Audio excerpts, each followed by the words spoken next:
Want to know how to become a mortgage loan originator in Ohio?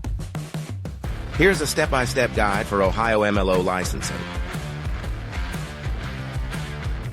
Step 1.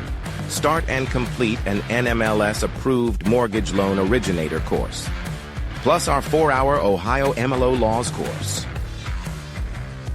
You'll also need your NMLS ID number, which we can help you obtain as part of our registration process. Step 2. Pass the NMLS exam. Step 3. Submit your MLO application on the nationwide multi-state licensing system and registry website. Finally, you can start working independently for a mortgage broker or mortgage banker originating residential loans. Visit 24houredu.com to start now or call us today at 888-405-4453. We have everything you need, plus our exam prep package is included free.